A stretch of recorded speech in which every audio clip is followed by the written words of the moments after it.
Hi everyone and welcome. My name is Christelle. I've been a yoga teacher for 12 years now. I also run a teacher training program called YTTE where I help new teachers to feel confident and help them to guide their students. Today we're focusing on safe adjustment, what they are, why they matter and how to offer them effectively. If you're a new teacher, it can feel intimidating to approach a student's space and body. So this video will give you practical tips on when and how to adjust, ensuring your students stay safe and feel supported. So the purpose of adjustments. Adjustments are meant to help students to find better alignment, enhance their awareness of the pose and prevent, of course, injuries. They're not about forcing someone deeper into posture. Instead, think of adjustment as a gentle guidance and remember, always prioritize the student's comfort. If an adjustment even hurts or feels intrusive, it's no longer beneficial. Our goal is to help students to understand proper alignment and feel safe in their bodies, not to push them beyond their limits. There are a few keys and principles for safe adjustment. So, first, ask for consent. Before offering any hands-on adjustment, ask your student if they're okay with it. So this can be done verbally, like may I assist you, or a simple thumb up or thumb down system that you agree at the start of the class. Use mindful touch. The quality of your touch should be clear and stable and avoid sudden or forced movement. Stay within scope, so always adjust in ways you're confident about. If you're unsure how to assist a specific posture, use verbal cues instead of risking a harmful and awkward adjustment. Observe first, so take a moment to watch the student's alignment, the breathing and their body language before you approach. This helps you to see what kind of help they really need right now. Now, verbal adjustment against hands-on adjustments. There are two main types of adjustments, so the verbal and the hands-on. Often a clear verbal cue, it's all what a student needs. For example, if someone is in Warrior 2 and the knee is collapsing inward, so you may just say, press your knee outward, the side of your foot, or that verbal reminder may fix the issue right away. For your hands-on adjustment, they have to be more direct.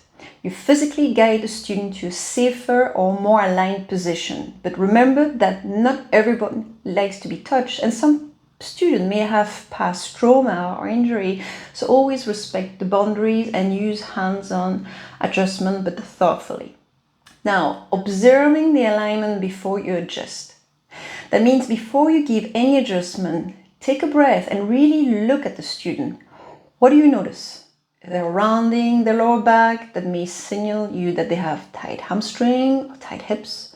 Are they gripping their shoulder before they tense or nervous? So you have to do a quick body scan that can help you to decide whatever this time will be a verbal cue or hands-on. Like lengthen your spine or draw your shoulder away from your ear. If after you give that cue you still see the alignment or the misalignment, discomfort, you may then consider a hands-on adjustment. What are the best practice for hands-on adjustments? So first you approach from a place of support. So come into the student's field of vision. Gently place your hand on a stable part of the body like the hips or the shoulder rather than fragile or intimate areas. Use your breath.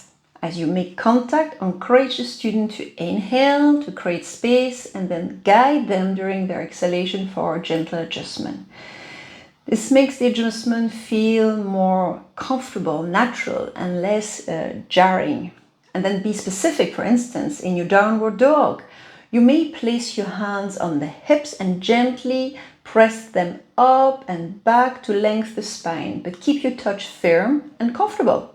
Don't poke or grab. Check in. Once you offer the adjustment, pause and ask, so how does it feel? They give the student a chance to voice a discomfort. And if they say it's too much, of course, you immediately ease. So like practical example, let's walk through a common pose where the teacher may need to give adjustment. Virasana, warrior. If a student front knee is collapsing inward, first try a verbal cue. So like press the knee towards the pinky toe side of your foot. If that doesn't help, you could slightly place a hand on their knee with, of course, their permission and guide it outwards, while the other hand is on their hip to help to maintain stability. Downward facing dog. Common issue here is the round spine or too much weight in the wrist. So again, try verbal cue like lift your hips or draw your chest towards your thigh. If they're still collapsing in the shoulder, you can then place your hand on their hip and gently lift and shift them backwards. Always remind them to bend their knees also if needed. So let's go through common pitfalls or mistakes. So first, over-adjusting. Avoid excessive force or pushing a student beyond their natural range of movement. A student may appear flexible, but that doesn't mean that they want a deep or sudden adjustment. And then not respecting the boundaries. Even if you have good intention, some students prefer not to be touched today and honor this. And ignoring verbal options. So don't jump straight to hands-on. Often a clear, descriptive cue can solve the misalignment. The hands-on adjustment should be a secondary tool. And then adjusting too many students at once, especially for a new teacher when you start, it's easy to get overwhelmed and you want to correct every alignment possible. So focus on one or two major adjustments per pose so you don't get scattered. So, safe, respectful adjustment can transform your students' practice, helping them refine the alignment and experience the benefit of each pose, but more fully. So just remember, always ask for consent, observe before touching, use verbal cue first, and keep your hands-on approach gentle and supportive.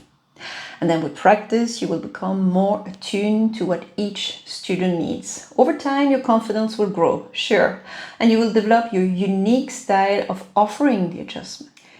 Thank you so much for tuning in, and if you find that guide helpful, feel free to like, subscribe, or leave a comment with any question you may have. So keep sharing the gift of yoga, but safely and mindfully.